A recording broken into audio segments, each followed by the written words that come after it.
Assalamualaikum warahmatullahi wabarakatuh.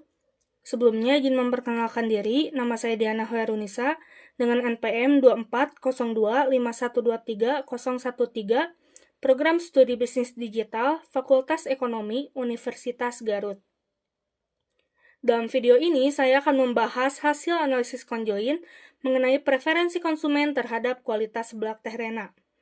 Analisis ini dilakukan menggunakan software SPSS dengan mempertimbangkan 5 faktor utama, yaitu rasa, tempat, pelayanan, harga, dan rekomendasi.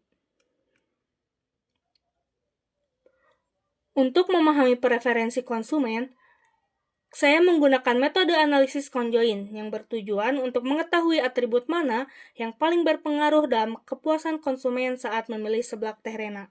Dalam penelitian ini, terdapat 5 faktor atau atribut yang masing-masing dengan beberapa level. Yang pertama itu ada rasa, yaitu enak, biasa saja, dan tidak enak. Yang kedua ada tempat, yaitu luas, nyaman, dan tidak bersih. Yang ketiga ada pelayanan, yaitu ramah, gesit, tidak ramah, dan tidak gesit.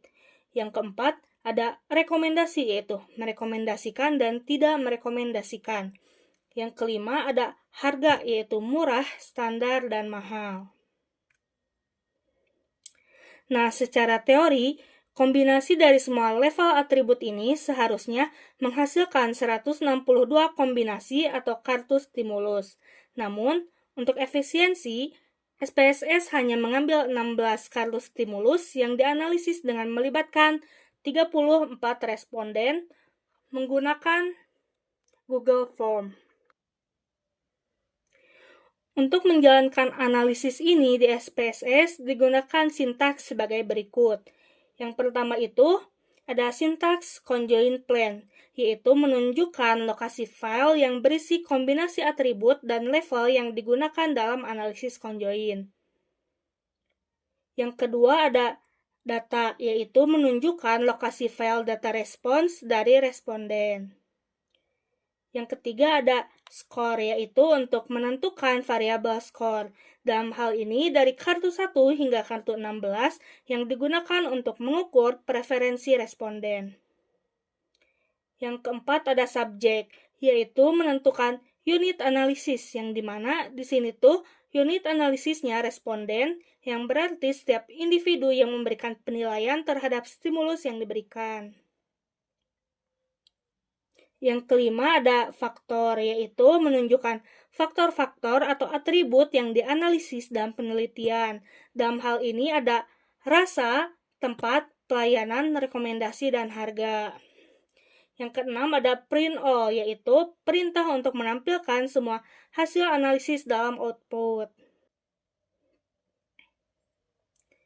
Nah, berdasarkan hasil analisis yang diperoleh, nilai utilitas atau utility estimate menunjukkan preferensi spesifik dalam tiap faktor.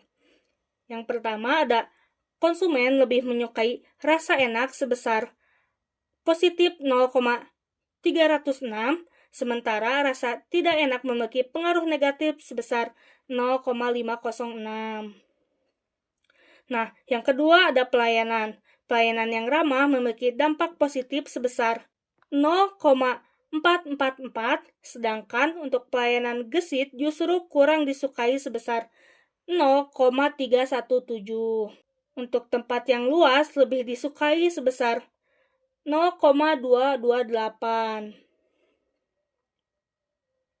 Sementara tempat yang tidak bersih berdampak negatif sebesar 0,320.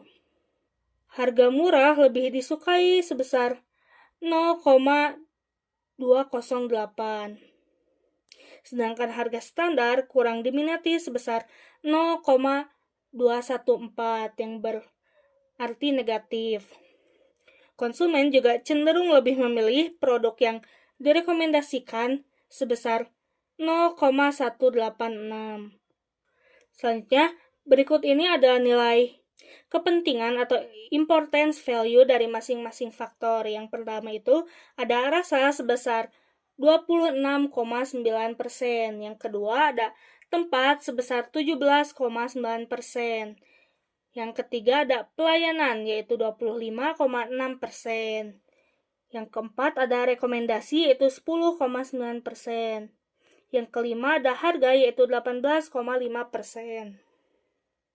Nah, dari data ini, kita itu dapat menyimpulkan bahwa rasa adalah faktor yang paling berpengaruh dalam kepuasan konsumen, diikuti oleh pelayanan dan harga. Sementara itu, faktor rekomendasi memiliki pengaruh paling kecil dibandingkan faktor lainnya. Nah, berdasarkan hasil analisis konjoin, dapat disimpulkan bahwa untuk meningkatkan kepuasan konsumen seblak teh Rena, pemilik usaha perlu fokus pada beberapa aspek utama. Yang pertama itu, meningkatkan kualitas rasa menjadi prioritas utama, karena faktor ini memiliki pengaruh terbesar dalam keputusan pelanggan. Kedua, menjaga keramahan pelayanan juga sangat penting, sehingga akan mengingat pelanggan lebih cenderung memilih tempat dengan pelayanan yang ramah. Selain itu, kebersihan tempat perlu diperhatikan dengan serius, karena tempat yang tidak bersih dapat memberikan dampak negatif yang signifikan terhadap kepuasan pelanggan. Selain itu, dari segi harga, menawarkan harga yang kompetitif dapat menjadi strategi yang efektif, karena pelanggan lebih tertarik pada harga yang lebih murah. Yang terakhir, meskipun rekomendasi memiliki pengaruh paling kecil dibandingkan faktor lainnya, strategi pemasaran yang mendorong pelanggan untuk merekomendasikan produk tetap dapat membantu dalam meningkatkan keputusan pembelian. Dengan fokus pada aspek-aspek ini, diharapkan kepuasan pelanggan seblak teh Rena dapat terus meningkat. Mungkin sekian dari saya, mohon maaf bila ada kesalahan. Terima kasih. Wassalamualaikum warahmatullahi wabarakatuh.